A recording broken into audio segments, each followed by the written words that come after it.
ಪರಪ್ಪನ ಅಗ್ರಹಾರ ಜೈಲು ಸೇರಿರೋ ಮಾಜಿ ಸಿಎಂ ಯಡಿಯೂರಪ್ಪ ಜಾಮೀನು ಕೋರಿ ಹೈಕೋರ್ಟ್ ಮೆಟ್ಟಿಲೇರಲು ಮುಂದಾಗಿದ್ದಾರೆ. ಲೋಕಾಯುಕ್ತ ಕೋರ್ಟ್ ಜಾಮೀನು ನಿರಾಕರಿಸಿದ್ದರಿಂದ ಯಡಿಯೂರಪ್ಪ ಕಾನೂನು ವ್ಯಾಪ್ತಿಯಲ್ಲೇ ಹೋರಾಟ ನಡೆಸಬೇಕಿದೆ. ಜೈಲು ತಪ್ಪಿಸಿಕೊಂಡು ಆಸ್ಪತ್ರೆ ಸೇರಿರೋ ಬಿಎಸ್ವೈ ಅನಾರೋಗ್ಯದ ಕಾರಣ ಒಡ್ಡಿ ಮಧ್ಯಂತರ ಜಾಮೀನು ಕೋರಿ ಇವತ್ತು ಹೈಕೋರ್ಟ್ನಲ್ಲಿ ಅರ್ಜಿ ದಾಖಲಿಸೋ ಸಾಧ್ಯತೆ ಇದೆ. ಅಕ್ಟೋಬರ್ 22ರವರೆಗೆ ಜೈಲಿನಲ್ಲೇ ಇರಬೇಕಾದ ಸಂಕಷ್ಟದಲ್ಲಿರುವ ಯಡಿಯೂರಪ್ಪಗೆ ಹೈಕೋರ್ಟ್ನಲ್ಲಾದರೂ ರಿಲೀಫ್ ಸಿಗುತ್ತಾ ಅನ್ನೋದು ಕಾದ್ ನೋಡಬೇಕಿದೆ.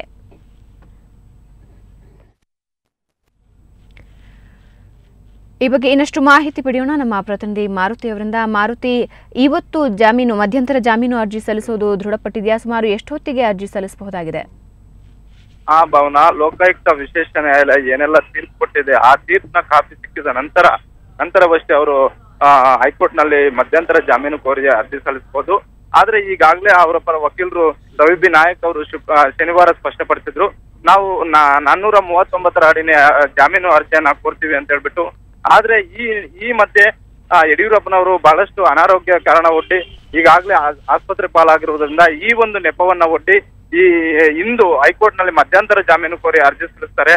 ಆದ್ರೆ ಈಗಾಗಲೇ ಸುಪ್ರೀಂ ಕೋರ್ಟ್ ನ ನಿರ್ದೇಶನವಿದೆ, ಏನಂತ ಹೇಳಿದ್ರೆ ಇಂಥ ಭ್ರಷ್ಟಾಚಾರ ಪ್ರಕರಣಗಳಲ್ಲಿ ಯಾವುದೇ ಕಾರಣಕ್ಕೂ ಕೂಡ ಜಾಮೀನು ಕೊಡಬಾರ್ದು ಅಂತ ಹೇಳ್ಬಿಟ್ಟು, ಅದು ಅಲ್ಲದೆ ಇಂಥ ಪ್ರಕರಣಗಳನ್ನ ತಡೆ ಮಾಡಬಾರ್ದು, ವಿಚಾರಣೆಯನ್ನ ಯಾವುದೇ ಕಾರಣಕ್ಕೂ ತಡೆ ಮಾಡಬಾರ್ದು ಅಂತ ಇದೆ.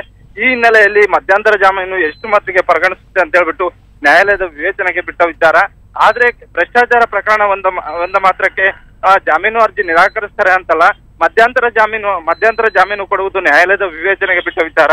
ಯಾಕಂತ ಹೇಳಿದ್ರೆ ಅನಾರೋಗ್ಯದ ಕಾರಣ ಒಡ್ಡಿರೋದ್ರಿಂದ ಹಾಗೂ ಈಗಾಗಲೇ 48 ಗಂಟೆಗಳ ಕಾಲ ಅವರಿಗೆ ವಿಶ್ರಾಂತಿ ಬೇಕಾಗಿದೆ ಅಂತ ಹೇಳ್ಬಿಟ್ಟು ವೈದ್ಯರು ಕೊಟ್ಟಿರುವ ಕಾರಣಗಳ ಮೇಲೆ, ಆದ್ರೆ ಇದು ಗಂಭೀರ ಕಾರಣ ಅಂತ ಪರಿಗಣಿಸುವುದಕ್ಕೆ ಸಾಧ್ಯವಿಲ್ಲ. ಆದ್ರೆ ಒಂದು ವೇಳೆ ಗಂಭೀರ ಅಂತ ಹೇಳ್ಬಿಟ್ಟು ಅವರು ವೈದ್ಯಾಧಿಕಾರಿಗಳು ಏನಾದ್ರೂ ಸರ್ಟಿಫಿಕೇಟ್ ಕೊಟ್ಟಂತ ಸಂದರ್ಭದಲ್ಲಿ ನ್ಯಾಯಾಲಯ ಇದನ್ನ ಮನ್ನಿಸಬಹುದು, ಆಗ ಸ್ವಲ್ಪ ರಿಲೀಫ್ ಪಡಿಬಹುದು ಅನ್ನುವ ಮೂಲಗಳು ಹೇಳ್ತಿದಾವೆ. ಭಾವನಾ. ಓಕೆ ಮಾರುತಿ, ಧನ್ಯವಾದ ಮಾಹಿತಿಗಾಗಿ.